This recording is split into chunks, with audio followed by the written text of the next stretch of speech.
I'm the great wizard, Papa XL. You want this, don't you?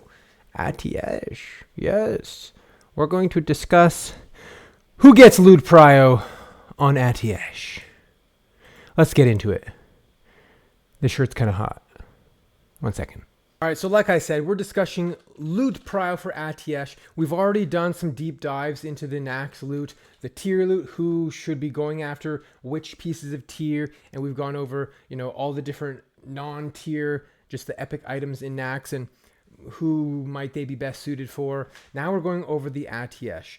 And the reality is that this is the last raid tier, and you can clear it without Atiesh, right?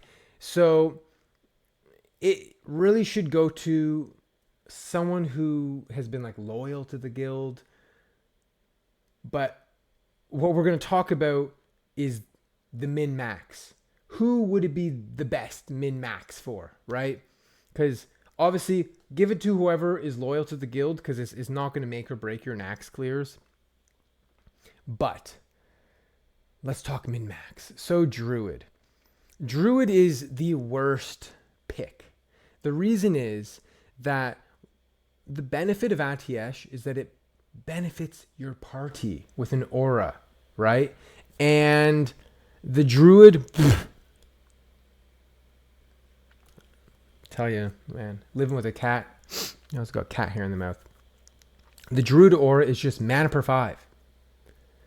And that's just not that strong. Have you heard of a mana potion? Now, individually, for the Druid, as a healer, it's also not that amazing. It does 300 healing.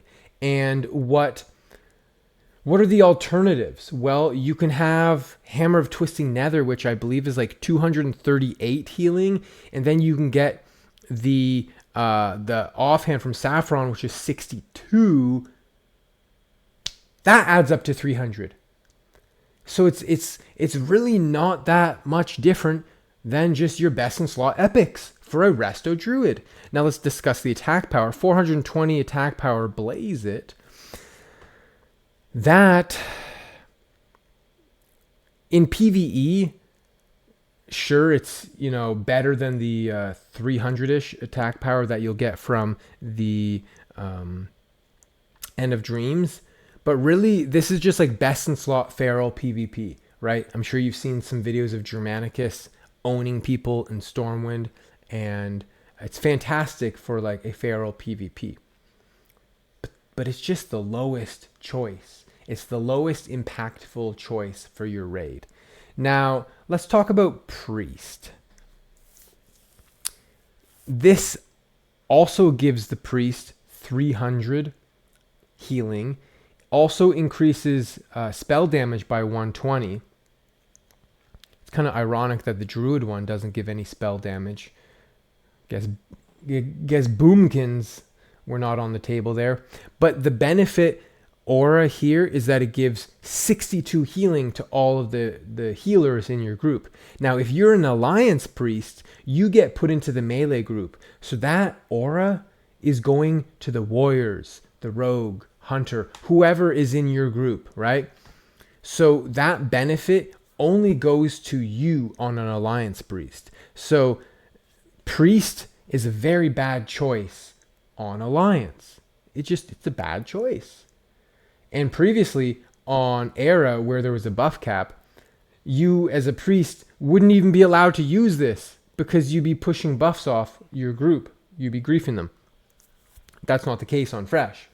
On Horde, sometimes the Priests are put into melee groups depending on the comp, although usually they are all put together. I might put the 2 or 3 Priests plus the Resto Druid and a Shaman all in one group, and so that healing could get spread to a decent amount of healers, but it's just not that powerful of a aura. So Druid and Priest, worst. Druid is 4th place. Priest is 3rd place. Now we got Warlock and Mage. So for Warlock, I would put this in 2nd place overall. Basically, yes, It's good, of course. Increases damage and healing by 150. And if you're going to compare that to Wraithblade being 95 and then the Saffron offhand being 26, it's much more, right? It's good. As long as you are able to get enough hit from the other pieces of gear, because this weapon doesn't have any sort of hit on it, it's very good. And typically how groups are set up is, let's say you have 3 or 4 mages and then a warlock. You maybe put that all together, and so the spell damage bonus that this gives, the 33 spell damage, that could get spread to all the mages, which makes the ignite stronger. But the thing is that the Mage Atiesh is, in my opinion, the best one. I know some people would say, well, the Warlock Atiesh in Burning Crusade is like, it's the best one, and if that's your goal, is playing Burning Crusade, then maybe Warlock is who you give it to.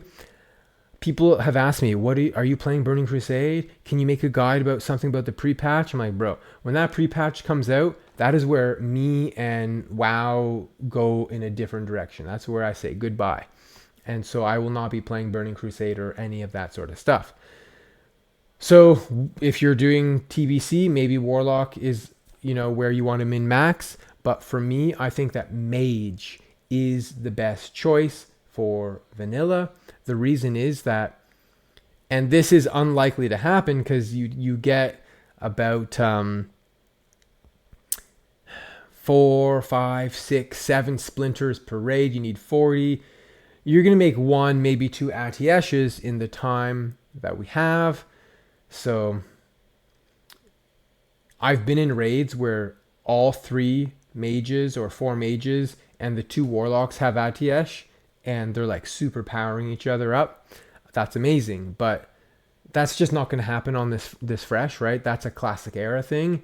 But when you have 3 mages with Atiesh, your crit is just so high, and you're able to roll those ignites so much more easily. And crit is just awesome on a mage. So Mage number 1, Warlock number 2, Priest number 3, Druid number 4 for those reasons. Or if you're a TBC person, maybe Warlock is your number 1 and Mage is your number 2. Best. Anyways, hope that makes sense. If you enjoyed the video, drop me a sub and a comment. Catch me live on my Twitch channel, Dwarflord TV, to connect with me or say hi to me in game on any of my characters. Dwarflord out. And they say that the Dwarflord could save us. I'm not gonna pave here and wait. I'll hold on to the beard of the Dwarflord. Watch as we heroic leap away.